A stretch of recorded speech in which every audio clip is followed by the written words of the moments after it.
My son sold my 5.5 million Malibu beach house while I was unconscious during open heart surgery. He thought my signature on the papers was perfect. He didn't know he'd only sold the building a worthless shell. He didn't know I still owned the land it was sitting on. When I found out, I said nothing. I just waited for the housewarming party for his new mansion, the one he bought with my money. I waited until he raised his glass for a toast. Then the police arrived to give him my real gift. The first thing I remember is the light, a sterile, unforgiving white light that buzzed somewhere above me.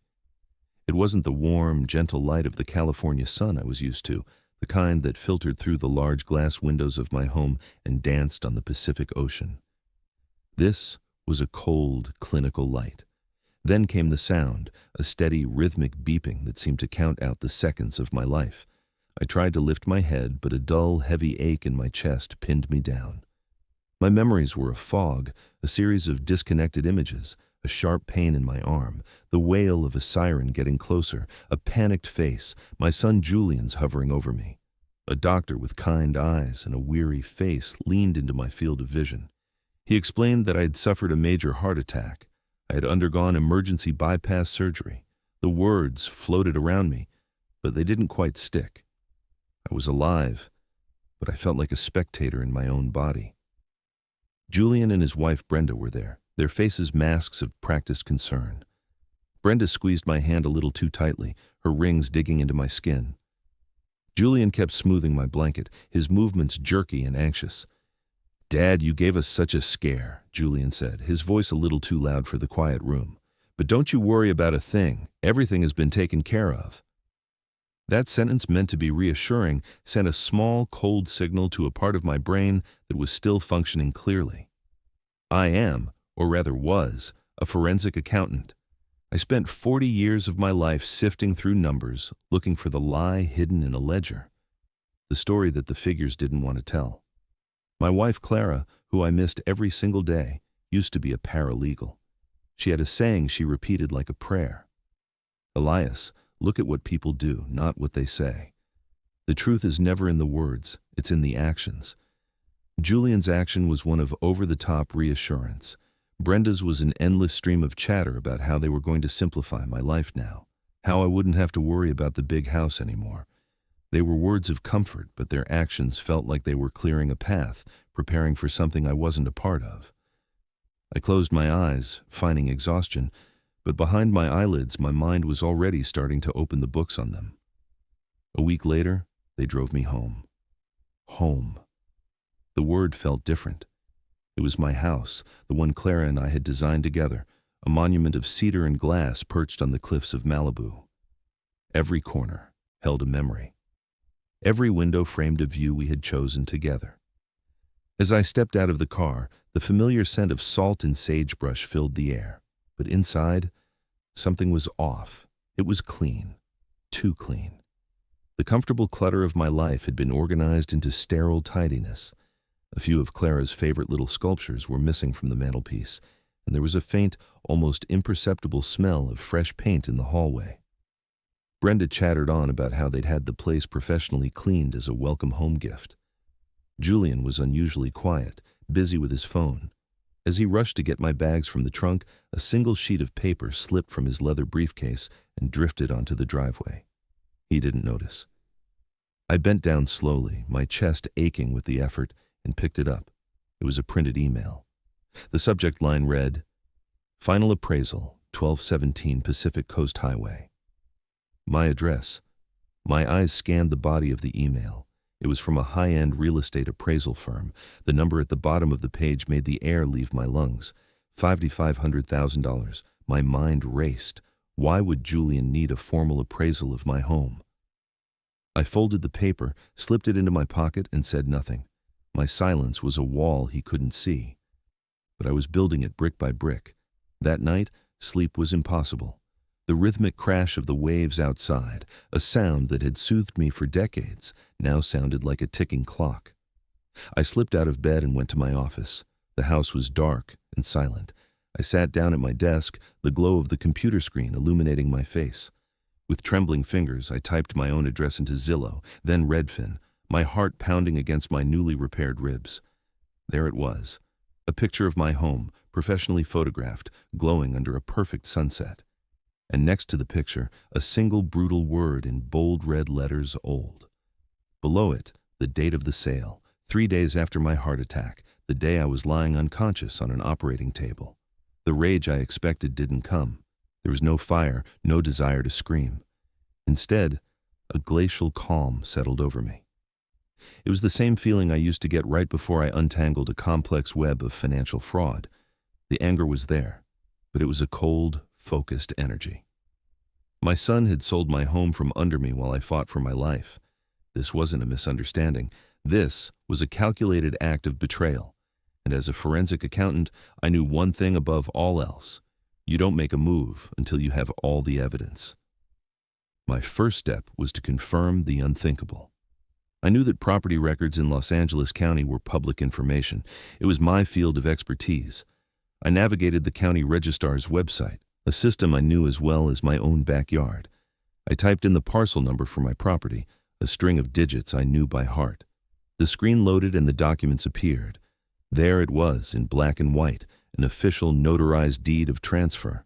My eyes scanned the EOS document. The buyer was a corporation I'd never heard of, a numbered LLC, a common way to obscure the identity of a wealthy buyer. My gaze moved to the seller's signature line. It was my name, Elias Vance, written in a shaky, uncertain hand.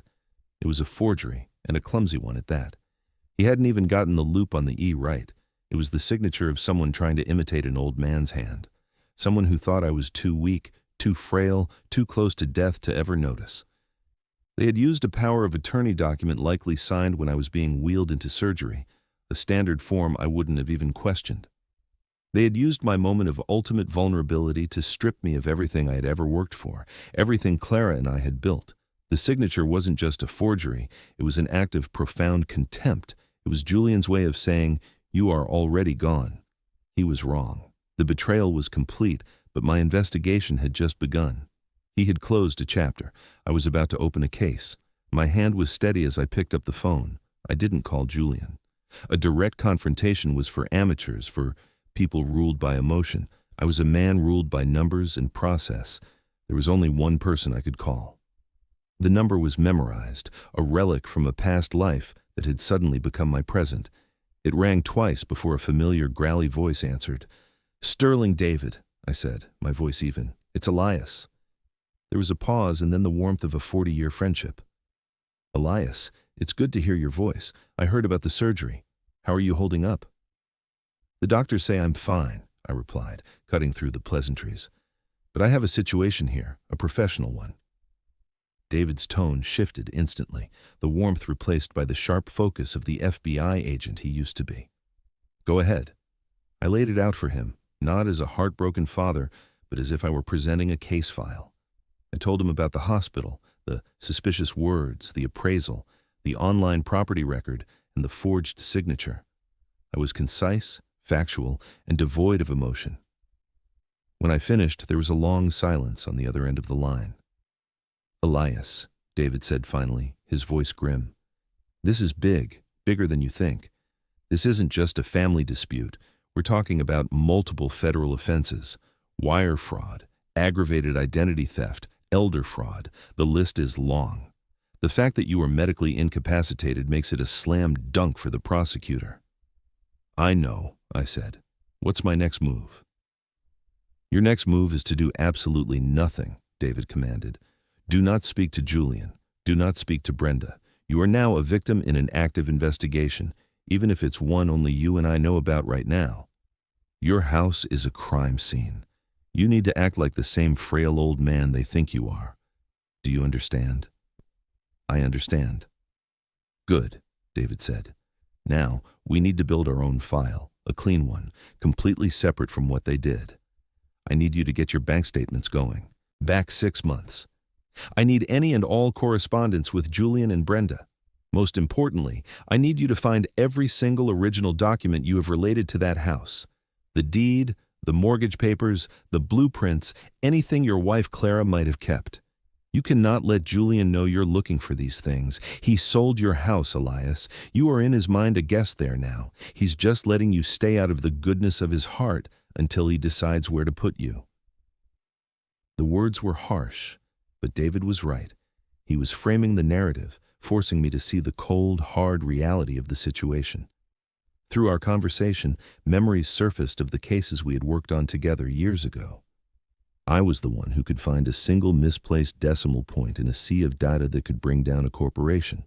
David was the one who could take that single data point and build an ironclad case around it. We were a good team. My skills hadn't vanished. They had just been dormant. David's instructions were clear. The game was afoot, and I knew exactly how to play my part. I was no longer just Elias Vance, the grieving widower hour. I was Elias Vance, the forensic accountant, and my son's life was now an open ledger, waiting to be audited. After my call with David, I knew where I had to look. Clara was meticulous, a record keeper of the highest order. While I saw the world in numbers, she saw it in paper trails, in clauses and subclauses. She always said, "The fine print is where the truth lives." In my office, behind a row of dull accounting textbooks, was a small fireproof safe. Julian didn't know it existed. I spun the combination, the familiar clicks echoing in the silent house. Inside, past old stock certificates and my passport, was a heavy dark green metal box. It wasn't locked. Clara didn't believe in putting a lock on top of a lock. Her security was in the complexity of the contents. On top of the box was a single yellowed label with her elegant handwriting, "Vance Family Trust." Oh, I lifted the lid. Inside, organized with perfect precision, was a stack of documents bound in legal blue covers. It was the entire history of our home, from the first survey of the raw land to the final construction permits. But underneath it all was a much thicker document. The title page read, "The Vance Family Irrevocable Trust Agreement," and I spent the next 2 hours reading, and with every page, a sense of awe washed over me.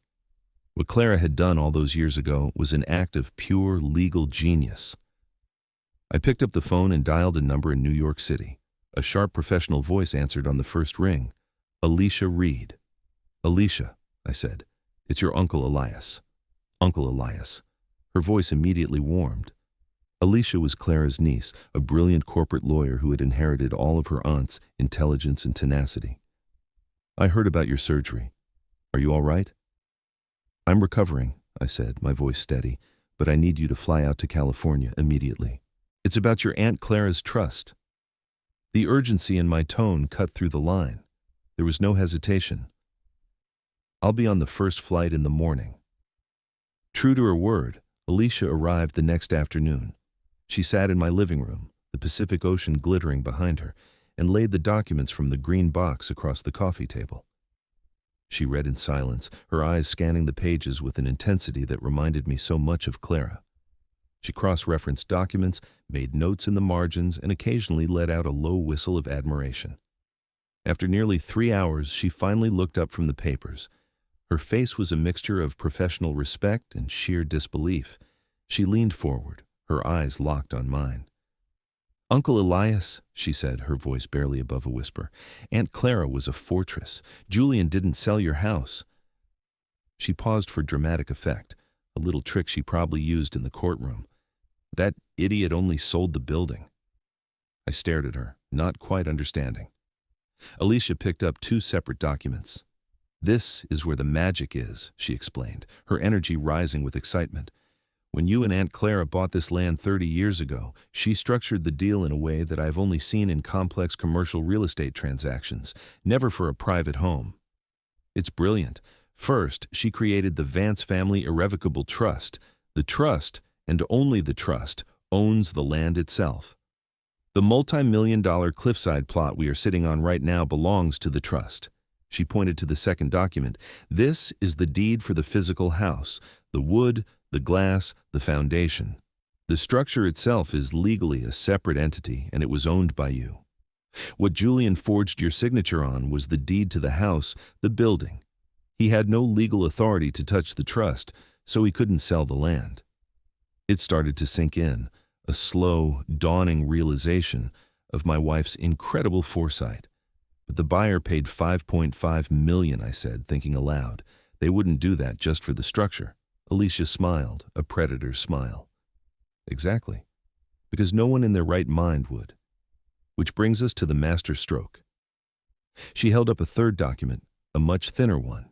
This is a 99-year ground lease. The structure owned by you was legally leasing the land from the trust for $1 a year. The lease contains a standard but crucial clause that any transfer of ownership of the structure must be approved by the trust's board, which is me and you. Since that didn't happen the moment Julian's fraudulent sale went through, he automatically voided the lease. She let the implications hang in the air. So, what does this mean? I asked. Alicia leaned back, the sunlight catching the triumphant glint in her eye. It means that a very wealthy man, this Mr. Harrison, has just paid $5.5 million for a building that he has absolutely no legal right to keep on our land. After my call with David, I knew where I had to look. Clara was meticulous, a record keeper of the highest order. While I saw the world in numbers, she saw it in paper trails, in clauses and subclauses. She always said, "The fine print is where the truth lives." In my office, behind a row of dull accounting textbooks, was a small fireproof safe. Julian didn't know it existed.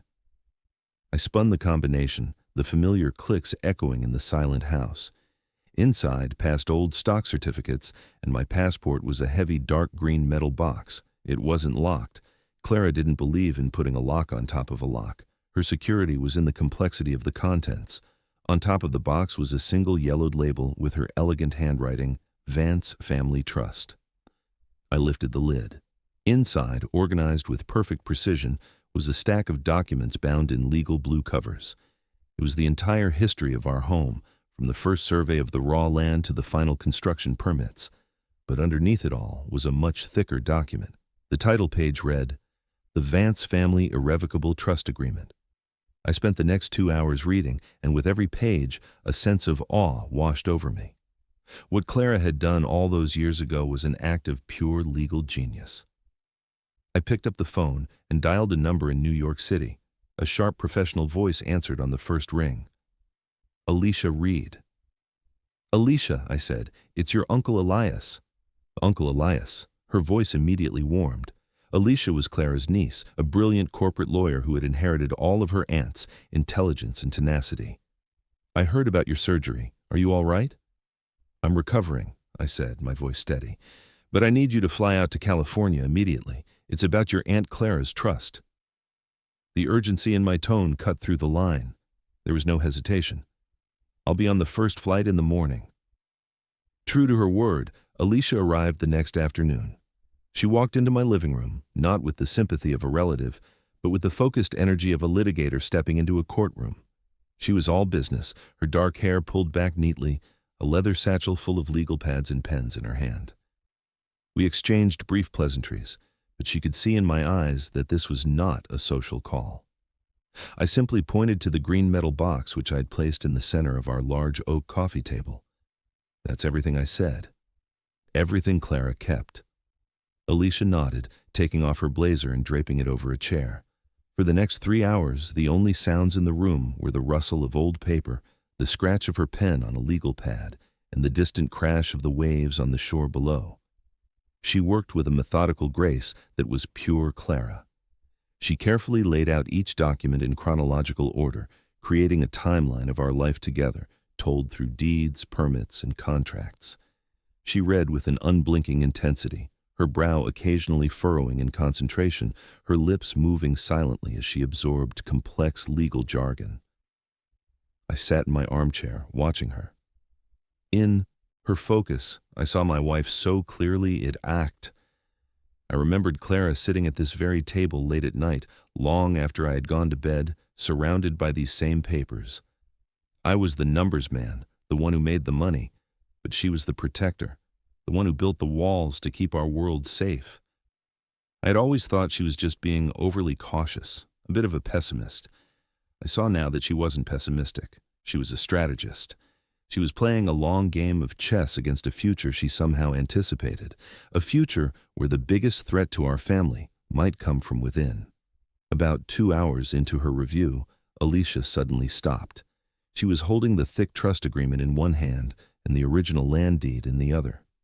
She read a passage from the trust, then glanced at the deed, then back to the trust. A low whistle escaped her lips. It was a sound of pure, unadulterated admiration. She took a deep breath and continued reading, but now a small, almost imperceptible smile played on her lips. She had found something. She had seen the outlines of the fortress Clara had built. When she was finally done, she neatly stacked all the papers back into their respective folders. She took off her reading glasses, cleaned them deliberately, and then looked at me. Her professional demeanor had been replaced by something else, something fierce and protective. "Uncle Elias," she began, her voice quiet but ringing with clarity, "I've handled hostile takeovers for billion-dollar companies. I've seen some of the most complex legal maneuvering you can imagine. But I have to say, your wife, my Aunt Clara, was an absolute genius." I leaned forward, my hands gripping the arms of my chair. Alicia picked up the forged deed of sale that I had printed from the county website and held it between her thumb and forefinger as if it were a piece of trash. "Julian thinks he sold this house," she said, her voice dripping with contempt. "He thinks he pulled off the perfect crime, selling your most valuable asset while you were helpless." She then pointed to the mountain of carefully organized documents on the table. "What he doesn't know is that Aunt Clara made sure that the house was never the most valuable asset." She let the statement hang in the air, the waves crashing outside providing a dramatic underscore. "Julian didn't sell your house," she said, her eyes locking onto mine, a triumphant fire burning within them. "That idiot only sold the building." I stared at her, the words hanging in the air, refusing to make sense. "Only the building, Alicia? What are you talking about?" "The man paid $5.5 million. That's the value of the house and the land combined." Alicia's smile was thin and sharp, the kind that won court cases. "Exactly," she said. "He paid for a $5.5 million view, but he only bought the window. Allow me to explain the masterpiece your wife created." She stood up and began to pace in front of the large window, using the vast expanse of the Pacific Ocean as her backdrop. She picked up the thickest document from the coffee table, the trust agreement. "Exhibit A," she said, holding it up, "the Vance Family Irrevocable Trust. When you and Aunt Clara bought this property, you didn't just buy a piece of land. She structured the purchase. The trust, a completely separate legal entity, is what actually purchased the land itself. This cliff, this beach, access, the ground, everything sits on, valued at roughly $4 million, is owned by the trust, not you. According to this document, you are the lifetime beneficiary. That gives you the undeniable right to live here, to enjoy it until your last day. But you do not have the power to sell it. It's an ironclad box, Uncle Elias. Clara designed it to protect the core asset from anything and everything, be it creditors, lawsuits, or..." She paused, letting the word land. "Family." My mind, accustomed to the clean logic of numbers, was racing to catch up with the legal brilliance. Alicia then picked up a second, much simpler document, the deed to the house. "Exhibit B," she continued. "This is the deed to the physical structure, the wood, the glass, the foundation, the building itself, valued at about $1.5 million. This and only this was legally in your name. This is the document Julian forged your signature on. He sold the house." "Yes, but a house is just an object. Without the land underneath it, it's a very large, very expensive paperweight. I finally understood." A slow wave of comprehension so profound it was almost dizzying washed over me. I looked around the room at the high cedar ceilings and the stone fireplace, and for the first time I saw them as separate from the earth they were bolted to. "But how can that be legal?" I asked. "How can you own a house on land you don't own?" Alicia beamed, clearly impressed by her aunt's genius.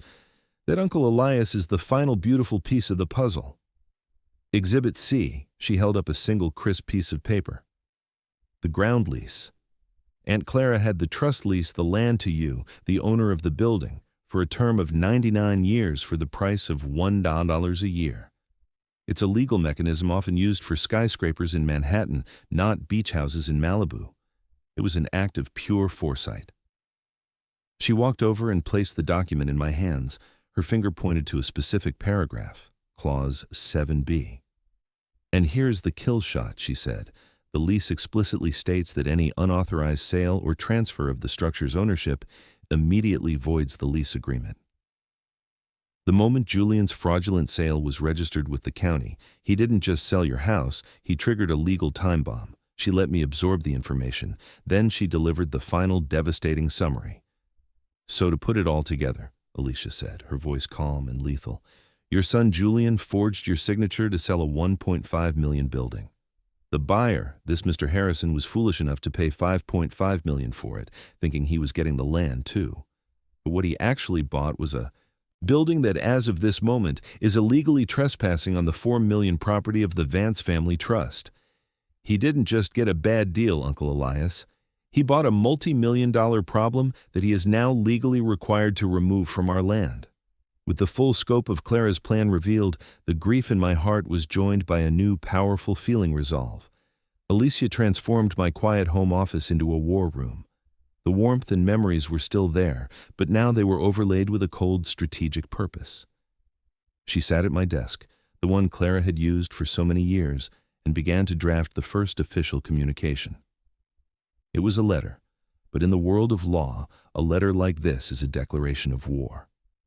It was addressed to Mr. James Harrison, the new unwitting owner of a very expensive problem. I watched over her shoulder as she typed.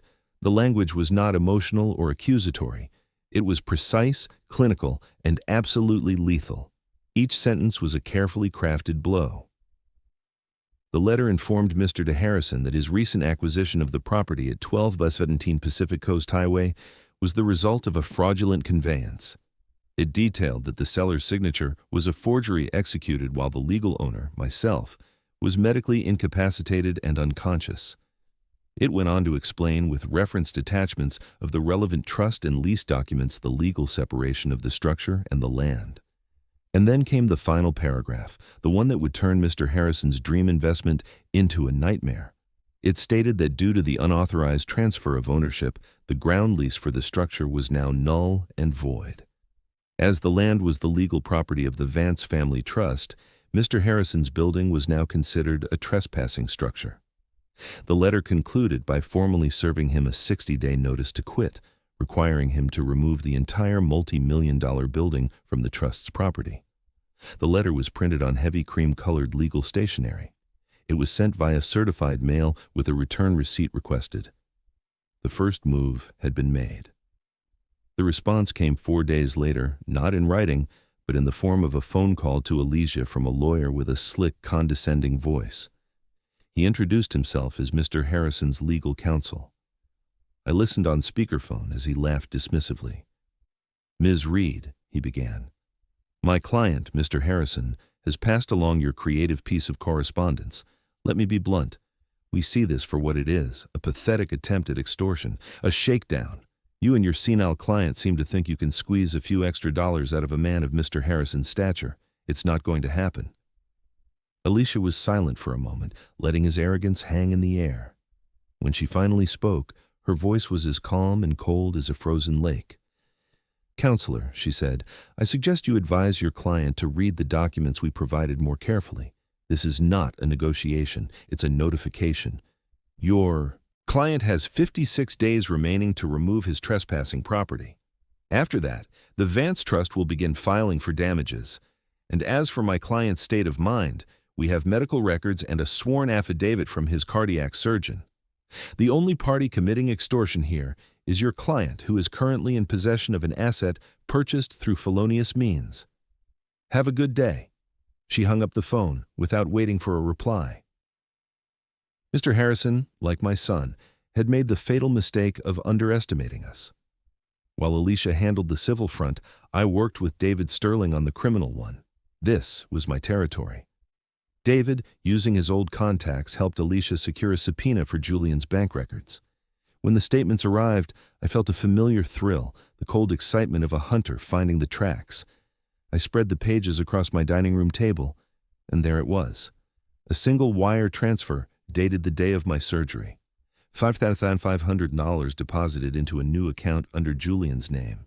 He had tried to be clever, moving the money around between different accounts afterward, but the initial deposit was the smoking gun.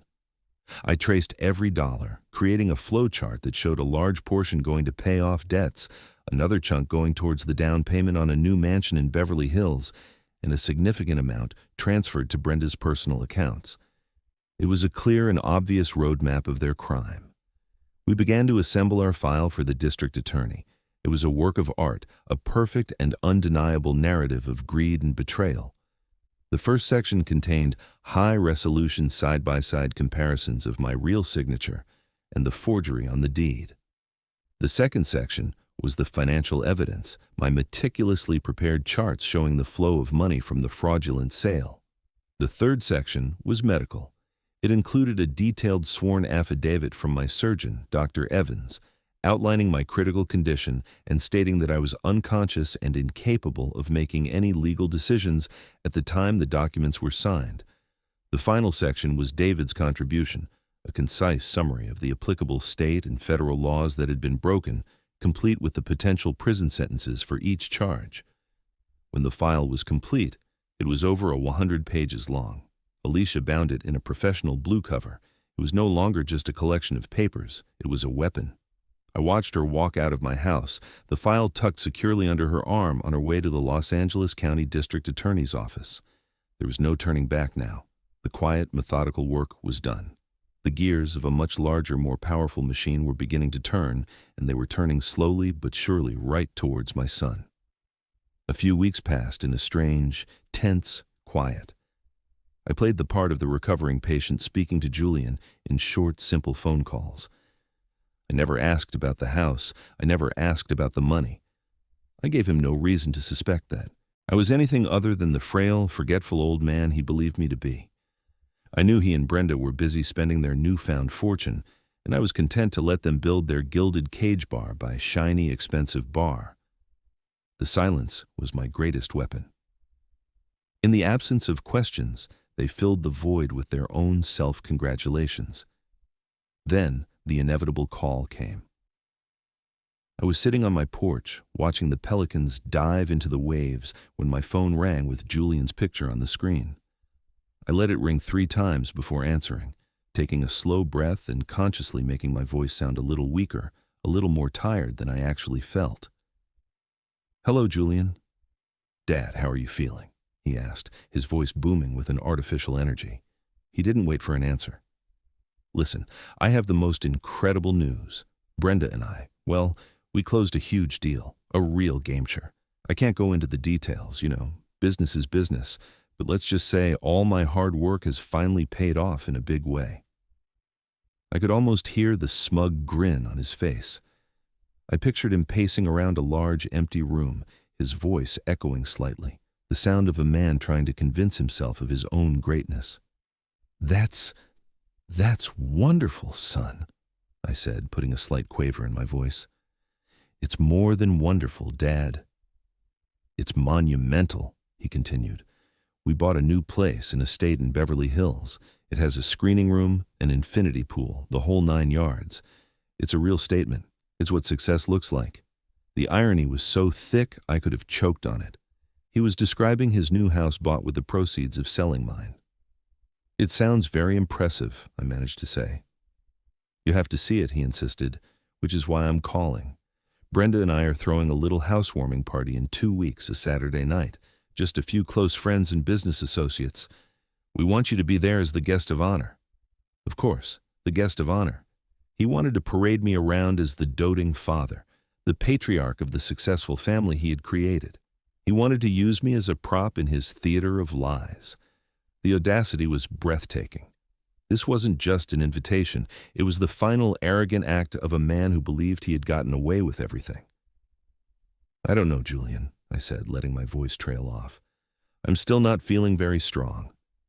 "Nonsense, Dad," he said quickly. "The fresh air will do you good. It's time for you to see what I've accomplished. You'll be so proud." This was it. The moment I had been waiting for.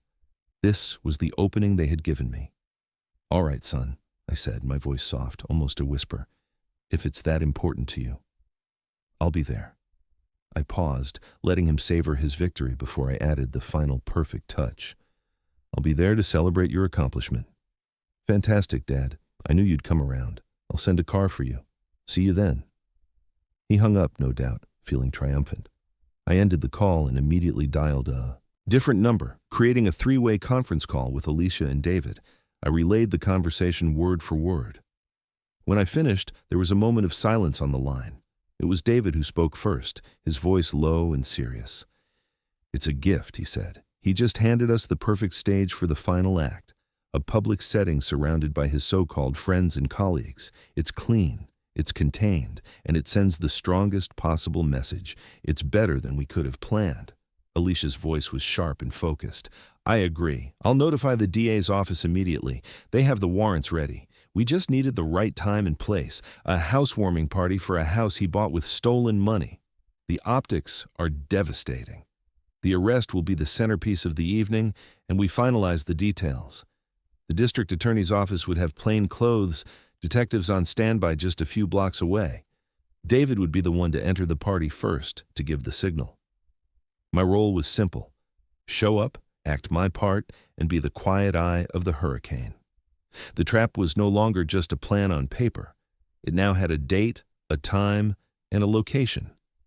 In 2 weeks, I would attend a party to celebrate my son's success, knowing that by the end of the night, his entire world would be reduced to ashes. The invitation had been offered, and I had accepted. The days leading up to the party were the strangest of my life. I existed in a state of profound and unsettling tranquility. The gears of justice were turning, the trap was set, and all that was left for me to do was wait. I spent my time in quiet rituals, walking the familiar paths of my life, as if to memorize them one last time, even though I was fighting to keep them. Each morning, I would walk down the wooden steps from my deck to the beach. The sand was cool under my bare feet, and the rhythmic sigh of the waves washing ashore was a constant steadying presence. This had been my routine with Clara for over 30 years. It was our church, our sanctuary. On the Thursday before the party, 2 days before the storm was set to break, I saw them. A pristine white truck with the logo Harrison Luxury Developments was parked where my son's car used to be. 2 men in crisp polo shirts were on my lawn, the one Clara had spent years cultivating with seagrass and native flowers. They had a surveyor's tripod set up and were unrolling a long measuring tape across the grass. A third man, presumably the foreman, was holding a tablet pointing toward the house and then toward the cliff edge. I stopped at the bottom of my steps, partially hidden by the wooden supports. I didn't move. I just watched. They were planning. They were measuring. They were so confident in their ownership, so certain of their right to be there, that they didn't even notice the old man watching them from the shadows. I could hear snippets of their conversation carried on the ocean breeze, words like infinity edge, fire pit, and demolition of the fight's old deck. They were discussing how they would erase every trace of the life Clara and I had built, replacing it with a monument to a rich man's ego. Another man might have stormed up the beach, shouting, waving his arms, telling them to get off his property. But I felt nothing of the sort. My anger had been forged into something harder, colder, and far more patient. I watched them measure the ground, where I had taught Julian to throw a baseball, the spot where Clara and I had hosted countless summer barbecues with our friends. I watched them point to her rose garden, the one she had babied for decades, and talk about where the new hot tub would go. And I remained silent. My silence felt vast and powerful, like the deep ocean just beyond the breakers. They saw a quiet beach, an empty house. They couldn't see the legal tsunami that was gathering force just over the horizon, a wave that was about to crash down and sweep all their little plans and measurements away. They were measuring for a swimming pool, but they couldn't measure the depth of the deception that had brought them here. They were planning a foundation, but they were standing on ground that was about to give way beneath their feet. I stood there for nearly half an hour, a quiet ghost observing the desecration of his own life. The foreman eventually saw me. He gave a brief dismissive nod, the kind you give to a neighbor or groundskeeper. He saw an old man, nothing more. I gave a slow, deliberate nod in return. Let him think what he wanted. Let them all think they had won. Storms don't announce their arrival with thunder. They begin with a subtle shift in the air, a stillness that feels wrong. That stillness was me. As I turned and walked back up the steps, I knew that this was the last quiet morning. The next time I saw this beach, the world would be a very different place for my son and for the man who thought he now owned my home. The calm was almost over. The car Julian sent was a black silent limousine that felt more like a hearse than a mode of transportation. As we glided through the winding, manicured streets of Beverly Hills, I felt like a ghost being fed to his own funeral. We pulled up to a house that wasn't a home, but a monument to money. It was a stark white cube of glass and concrete perched on a hillside, glowing with an aggressive cold light.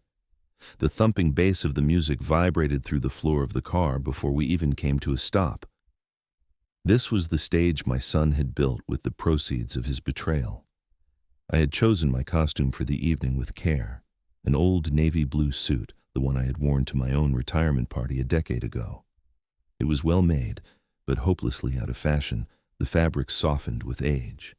It made me look exactly as they saw me, a relic, a man from a bygone era, someone to be pied and managed. The driver, a young man in a crisp uniform, helped me out of the car. I leaned heavily on my cane, a prop I didn't truly need, and took a moment to steady myself. Every step I took was a conscious act of theater. I walked into a wall of noise and perfume. The house was overflowing with people who all looked vaguely the same, sleek, tanned, and dressed in expensive minimalist clothing. They held glasses of champagne and laughed with their teeth, their eyes constantly scanning the room for someone more important to talk to. Waiters in black moved silently through the crowd with trays of elaborate tiny food. It was a perfectly curated image of success, and it felt as hollow as a drum. I saw them across the room near the massive floor-to-ceiling window that overlooked the glittering carpet of Los Angeles. Brenda was draped in a silver dress that shimmered under the recessed lighting, a diamond necklace sparkling at her throat. She was laughing a high, brittle sound that didn't reach her eyes. Julian stood beside her, one hand holding a champagne flute, the other gesturing expansively as he spoke to a small, captivated audience. He was in his element, the king in his new castle. I heard snippets of his conversation as I slowly made my way through the crowd, an invisible old man in a sea of ambition. "It's all about identifying undervalued assets," he was saying, his voice full of false modesty. "You have to be aggressive, willing to disrupt the market. My father, he was old school, believed in waiting. I believe in making things happen." The irony was so bitter it almost made me smile. The undervalued asset was me. The disruption was grand larceny. He finally spotted me. His eyes widened for a fraction of a second, a flicker of annoyance perhaps at this reminder of a past he was trying so desperately to bury under layers of concrete and cash. But the look was gone as quickly as it came, replaced by a wide, performative smile. "Dad!" he exclaimed loud enough for everyone to hear. He strode over and wrapped an arm around my shoulders. It wasn't an embrace. It was an act of possession. "Everyone," Julian announced, his voice projecting across the room, "I'd like you all to meet the man who made this all possible, my father, Elias Vance." A polite, scattered applause rippled through the room. People turned to look at me, their eyes filled with a mixture of curiosity and pity. I was the quaint antique backstory to their host's modern success story. "My dad taught me everything I know." Julian lied, his arm squeezing my shoulder. "He taught me the value of hard work, of integrity. He built his world with his two hands, and he inspired me to build mine. He was using me as a shield, as a way to legitimize his stolen wealth. He was painting a masterpiece of hypocrisy, and I was the canvas." I played my part, offering a weak, slightly confused smile. I nodded slowly, as if I were touched by his words, as if I didn't see the lie in his eyes.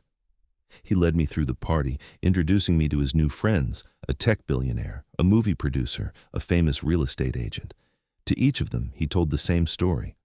Fantasy, where he was the loyal son who had built upon his father's humble legacy. And with each telling, I could feel the trap closing. Every word he spoke was another bar on his own cage. Every lie was another nail in his coffin. Inside, I was a silent observer, a forensic accountant taking meticulous notes. I saw the greed in their eyes. I saw the desperate need for validation in my sons. I saw a room full of people who had mistaken money for worth and success for character. They were all living in a beautiful, fragile house of cards, and I was holding the one card that could bring it all down.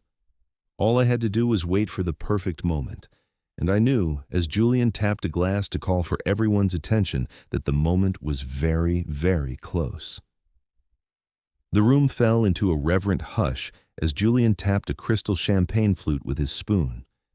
He stood in the center of the vast living room, a triumphant smile plastered on his face, Brenda beaming at his side.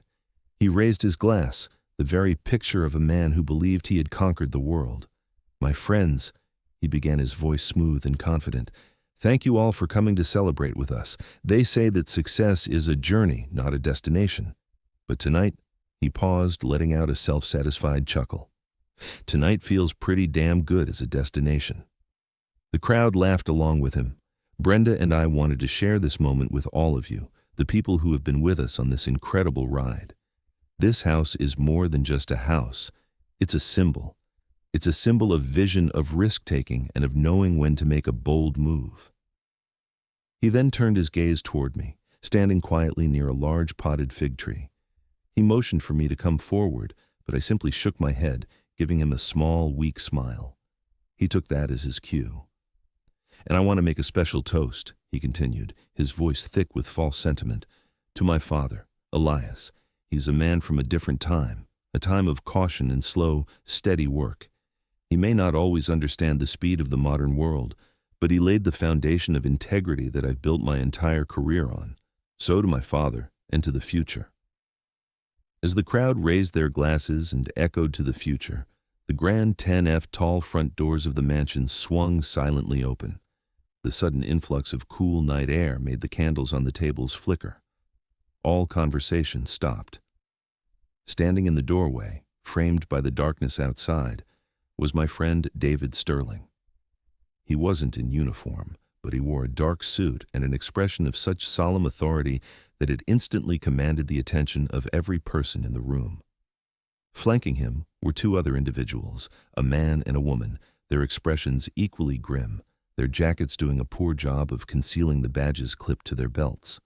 The music, which had been a low thumping rhythm, seemed to fade into nothingness. The silence that fell over the party was absolute. David's eyes scanned the room, bypassing everyone until they landed on my son. "Julian Vance?" David asked. His voice wasn't loud, but it cut through the silence like a surgeon's scalpel. Julian lowered his champagne glass, his smile faltering. A look of confusion, then irritation crossed his face. "Yes, I'm sorry. Can I help you? This is a private party." David took 3 slow steps into the room, the detectives following close behind. He didn't raise his voice. He didn't need to. "My name is David Sterling. I'm with the Federal Bureau of Investigation," he said calmly. "I have a warrant for your arrest and for the arrest of your wife, Brenda Vance." A collective gasp swept through the crowd. Brenda's hand flew to her diamond necklace, her perfectly made-up face turning a sickly shade of pale. Julian stared, his mouth slightly agape. "Arrest? You've got to be kidding me. There's been a mistake." A huge mistake. He tried to laugh it off, but the sound caught in his throat. David showed no emotion. He simply took another step forward. "There is no mistake, Mr. Vance," he said. The detectives moved with a quiet efficiency, one toward Julian, the other toward Brenda. "You are being placed under arrest for the following charges: felony forgery violation of California Penal Code 368, felony financial elder fraud, and federal wire fraud." Brenda let out a small, strangled sob as the female detective reached her side. Julian's face had crumpled, the mask of the confident mogul, replaced by the terrified face of a cornered child. Wire fraud. Elder fraud. This is insane. "I love my father. He's right here." He gestured wildly in my direction, his voice cracking. David's gaze remained locked on Julian. "We have traced the 5.5 million wire transfer from the fraudulent sale of your father's property." He stated each word, a hammer blow. A sale that was executed using a forged signature on documents signed while Mr. Elias Vance was unconscious and undergoing life-saving heart surgery. The full, ugly truth was now laid bare for everyone to see. The room was a tableau of shocked faces and open mouths. The business associates, the wealthy friends, they all took a half step back, as if the Vances' failure was a contagious disease. The sharp metallic click of handcuffs echoed in the silent room. First on Brenda, who began to weep uncontrollably, then on Julian, who simply stood there, his head bowed. The fight completely drained out of him. As the detectives began to lead them toward the open door, past their horrified guests, the entire party turned as one. Every pair of eyes, more than 100 of them, swung away from the spectacle of my son's ruin and settled on me. They stared at the frail old man in the ill-fitting suit, the guest of honor, the inspiration. They were looking for an answer. They were looking for a reaction. Was I a victim? Was I a fool? I gave them nothing. I didn't smile. I didn't weep. I simply stood my ground, my expression calm, my hands resting lightly on my cane. I watched my son and his wife being led away from their stolen castle, and in the profound, echoing silence of their downfall. I felt not joy, not sadness, not even anger. I felt only the quiet, somber satisfaction of a long and complicated equation finally being solved. The books were now balanced. As the detectives led Julian and Brenda out into the flashing blue and red lights that now painted the serene Beverly Hills street, a chaotic murmur erupted in the room. The party was over. Guests began to grab their coats and purses, whispering furiously, their eyes darting towards me with a new kind of fearful respect. They were fleeing, abandoning the sinking ship. But one man was not leaving. Through the scattering crowd, a large, red-faced man was storming towards me. It was Mr. Harrison, the man who thought he now owned my home. His face was a mask of pure rage and confusion. "Vance!" he boomed his voice, silencing the remaining whispers. "What in God's name is the meaning of this? I have a signed deed for your house. I paid $5.5 million for it. Your son is being arrested for fraud involving my property." He stood before me, puffing out his chest, a bull ready to charge. He clearly thought I was the weak link, the senile old man he could intimidate into fixing this mess. Before I could utter a single word, Alicia stepped forward from where she had been standing quietly at my side. She moved with a fluid, confident grace that instantly put her between me and him. She was no longer a niece, she was a legal shield. "Mr. Harrison," she said, her voice cool and even completely unfazed by his blustering. "My name is Alicia Reed. I'm counsel for the Vance Family Trust. I believe my office sent you a certified letter regarding this matter last week. I can only assume your own legal team failed to advise you of its contents." She held out a single folded document. It was a copy of the notice she had sent him. Harrison snatched it from her hand. "To be perfectly clear, sir," Alicia continued, her tone dangerously polite, "so there is no further confusion. You are correct. You did purchase the house from Mr. Julian Vance, the physical structure that is our congratulations on your new acquisition." Harrison stared at her, the anger on his face now mixed with a dawning bewilderment. "However," Alicia said, delivering the final blow, "you did not purchase the land upon which that structure currently sits. That land remains the exclusive property of the trust. The ground lease that made the house's presence on the land legal was irrevocably voided by the fraudulent sale. Your legal team appears to have overlooked that rather critical detail in their due diligence." She gestured to the paper in his hand. "That's a copy of your formal notice. You have 53 days remaining to remove your $1.5 million building from our $4 million property. Good luck with the logistics." The color drained from Mr. Harrison's face. The blustering rage vanished, replaced by the slack-jawed horror of a man watching his entire fortune fall off a cliff. He was a businessman. He understood the numbers instantly. He understood the catastrophic mistake he had made. He had been so blinded by the prize, so confident in his power, that he had failed to look at the fine print. He had been swindled by my son's desperate con and undone by his own arrogance. He stared at the piece of paper in his hand as if it were a venomous snake, a worthless deed to a hollow victory. The final punch had landed. The weeks that followed the party were a blur of legal proceedings, a slow, grinding process that took place in sterile offices and quiet courtrooms, far from the drama of that night in Beverly Hills. The fallout was exactly as David and Alicia had predicted, swift, brutal, and absolute. The case the district attorney had against Julian and Brenda was, in the prosecutor's own words, a fortress. The evidence was not just a smoking gun, it was an entire arsenal. The forged documents, the meticulously traced wire transfers, the sworn testimony from my medical team, and the sheer unmitigated gall of their crime left them with no defense. The charge of financial elder fraud was the one that sealed their fate. In the eyes of the law, their crime wasn't just theft, it was a predatory act against a vulnerable person. It stripped away any possibility of leniency, any chance of portraying it as a simple family dispute over money. A jury would see only a son and his wife robbing their own father and grandfather while he lay near death. Faced with an unwinnable trial and the prospect of decades in prison, they both accepted a plea deal. The last time I saw them, they were pale thin and stripped of all their arrogance, standing before a judge to hear their sentences. Julian was sentenced to 10 years in federal prison. Brenda, for her role in the conspiracy, received 7. Their Beverly Hills mansion, their cars, their jewelry, everything was seized and liquidated to begin paying back the $5.5 million they had stolen. Their carefully constructed world had vanished.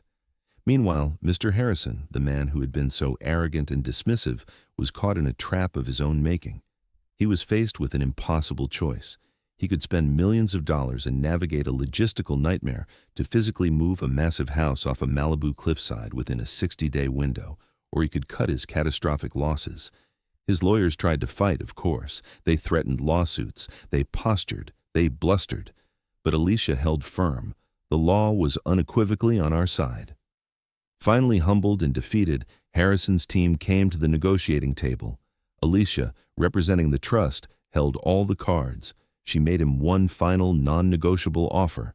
The Vance Family Trust would purchase the physical structure of the house from him, allowing him to avoid the cost of demolition and removal.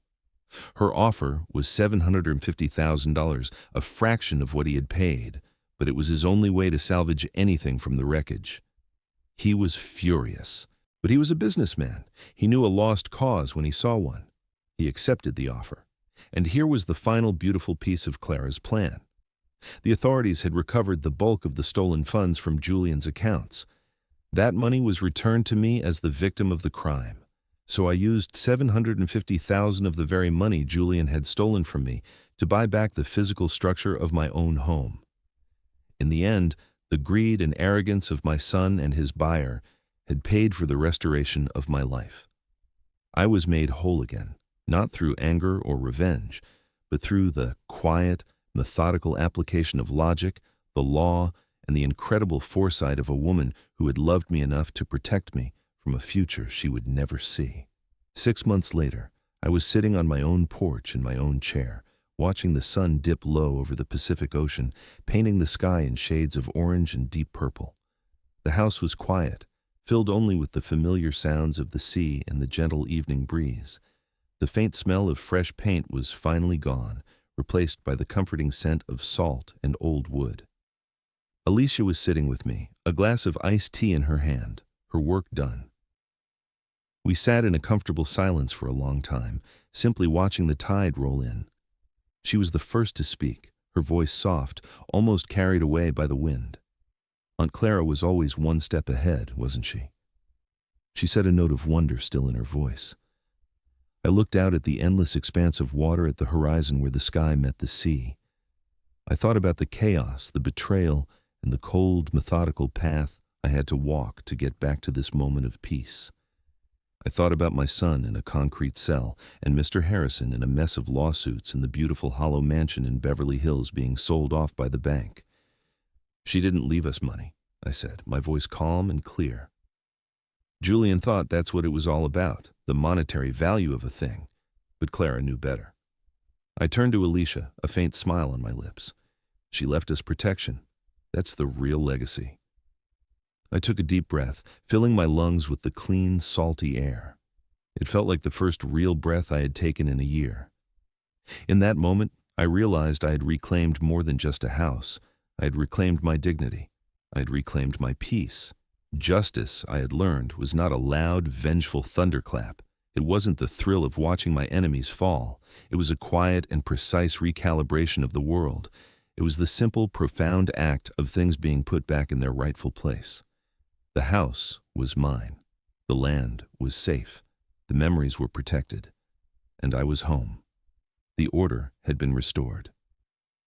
The most profound lesson from this story is that true strength isn't measured in volume or aggression, but in quiet resolve and meticulous planning. Elias's victory was secured not through confrontation, but through the silent gathering of truth built upon the foundation of his wife's incredible foresight. It reveals that those who are underestimated often possess the greatest power.